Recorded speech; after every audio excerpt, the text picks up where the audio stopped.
नमस्कार, स्वागत है आपका द न्यूज पर। मैं हूं आपके साथ शिप्रा सैनी। मोदी सरकार के बाद अब सुप्रीम कोर्ट भी फर्जी खबरों को लेकर एक्शन मोड में नजर आ रहा है। जी हां, सुप्रीम कोर्ट ने चीफ जस्टिस ऑफ इंडिया को लेकर जनता को सोशल मीडिया पर जो फेक न्यूज चल रही है उसको लेकर चेताया है, सचेत किया है। सुप्रीम कोर्ट ने सीजेआई DY चंद्रचूड़ के नाम पर प्रसारित फर्जी खबरों पर रोक लगा दी है। दरअसल लोकतंत्र बचाने के लिए लोगों से सड़कों पर उतरने की अपील इस बयान में की गई है। जो सीजेआई का ये बयान लगातार सोशल मीडिया पर वायरल हो रहा है। हालांकि ये उनका बयान नहीं है, ये पूरी तरीके से मनगढ़ंत और फेक न्यूज है, जिसको लेकर अब सुप्रीम कोर्ट के जनसंपर्क कार्यालय यानी PRO ने सोशल मीडिया पर मैसेंजर ऐप्स पर जो ये फर्जी खबर चल रही है इसको चिन्हित किया, जिसमें भारत के मुख्य न्यायाधीश यानी CJI DY चंद्रचूड़ के एक उद्धरण का झूठा हवाला दिया गया था। यानी उनको कोट करते हुए ये लिखा गया था और सोशल मीडिया पर लगातार ये पोस्ट वायरल हो रहा है, जिसमें ये दावा किया गया है कि CJI ने जनता से एकजुट होने और तानाशाही सरकार के खिलाफ अपने अधिकारों के लिए लड़ने के लिए सड़कों पर आने की अपील की है। ये वो पोस्ट है जो लगातार सोशल मीडिया पर वायरल हो रहा है, जिसमें ये कहा गया है कि दरअसल ये चीफ जस्टिस ऑफ इंडिया का बयान है। आपको ये बता दें कि जो पूरा बयान है उसमें क्या लिखा गया है। उसमें लिखा ये गया है कि हम लोग अपनी तरफ से पूरी कोशिश कर रहे हैं भारत के संविधान, भारत के लोकतंत्र को बचाने की, लेकिन आप सबका सहयोग भी इसके लिए बहुत मायने रखता है। सब जनता एक होकर मिलकर सड़कों पर निकलो और सरकार से अपने हक के सवाल करो। ये तानाशाह सरकार तुम लोगों को डराएगी, धमकाएगी, लेकिन तुम्हें डरना नहीं है। हौसला रखो और सरकार से अपना हिसाब मांगो। मैं तुम्हारे साथ हूं। DY Chandrachud chief justice. तो ये पूरा बयान लिखा गया है और ये कहा गया है कि ये सुप्रीम कोर्ट के चीफ जस्टिस DY चंद्रचूड़ का बयान है, जो कि भारत के मुख्य न्यायाधीश हैं। लेकिन सच ये नहीं है।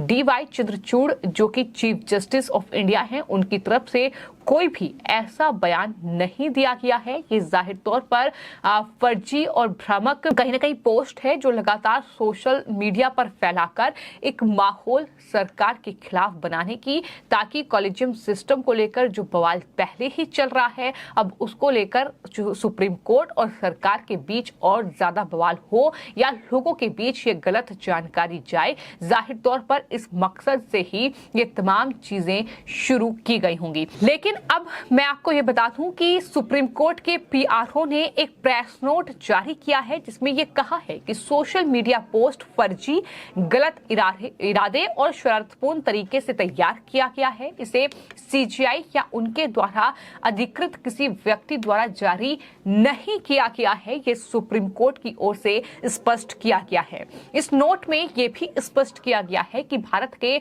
मुख्य न्यायाधीश द्वारा ऐसी कोई पोस्ट जारी नहीं की गई है और ना ही उन्होंने ऐसी किसी पोस्ट को अधिकृत किया है। इस बारे में कानून प्रवर्तन अधिकारियों के साथ उचित कार्रवाई की जा रही है।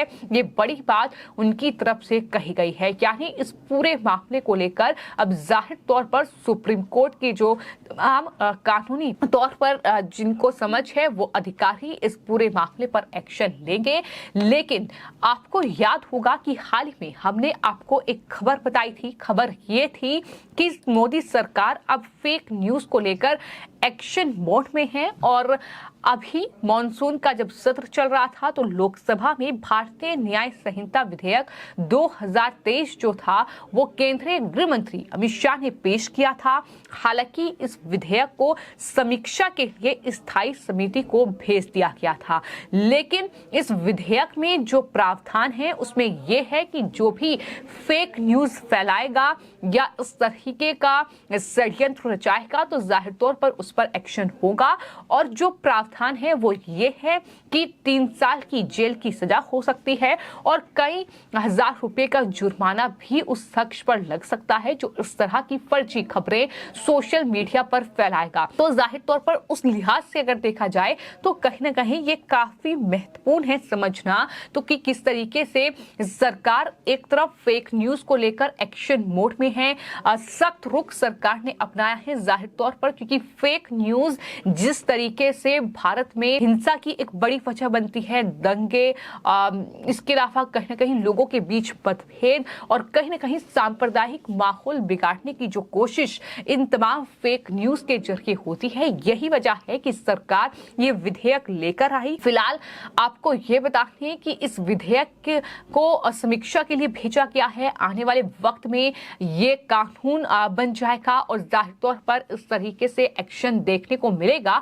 लेकिन उन सब के बीच अब सुप्रीम कोर्ट के चीफ जस्टिस जो कि भारत के मुख्य न्यायाधीश हैं, उनको लेकर इस तरह की भ्रामक जानकारी जिसका जिक्र अब सुप्रीम कोर्ट के ही जो एक नोटिस है उसमें किया गया है और ये बताया गया है कि ऐसा कोई बयान चीफ जस्टिस ऑफ इंडिया ने नहीं दिया है जिसमें ये कहा गया हो कि दरअसल लोकतंत्र को बचाने के लिए जो है तानाशाही सरकार के खिलाफ लोग इकट्ठे हों। ऐसी लोगों से कोई अपील नहीं की गई है कि आप सड़कों पर उतरो। लेकिन अब सुप्रीम कोर्ट ने साफ तौर पर यह कहा है कि जिन्होंने भी ये फेक न्यूज तैयार की है, ये फर्जी खबरें फैलाई हैं, उस पर एक्शन होगा। जो लीगल टीम है वो एक्शन लेगी। ये बड़ी बात उनकी तरफ से कही गई है।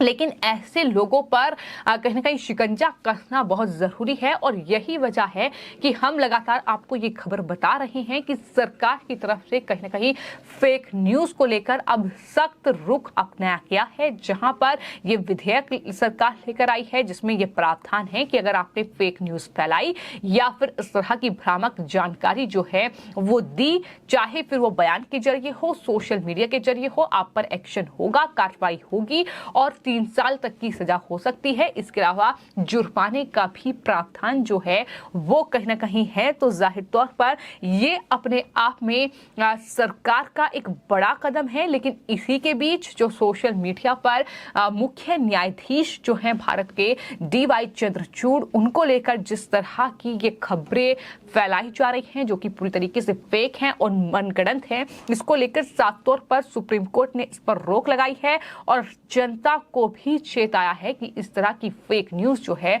वो सोशल मीडिया पर सर्कुलेट ना की जाए और इसे आगे बढ़ाने का काम ना किया जाए, क्योंकि अगर इस तरह की खबरें जाहिर तौर पर लोगों के बीच पहुंचेंगी तो ये कहीं ना कहीं सरकार के खिलाफ या फिर सुप्रीम कोर्ट न्यायपालिका के लिए कहीं ना कहीं एक बड़ा कह सकते हैं कि प्रश्न चिन्ह लग जाएगा। तो ऐसे में ये बड़ा कहीं ना कहीं बयान जो है वो सुप्रीम कोर्ट के इस नोट में दिया गया है जिसमें ये साफ तौर पर कहा गया है कि सोशल मीडिया पोस्ट फर्जी है, गलत इरादे से तैयार की गई है और एक कहीं ना कहीं बेहद शर्तपूर्ण तरीके से इसे जारी किया गया है, जिस पर हमारी लीगल टीम जो है वो उचित कार्रवाई करेगी।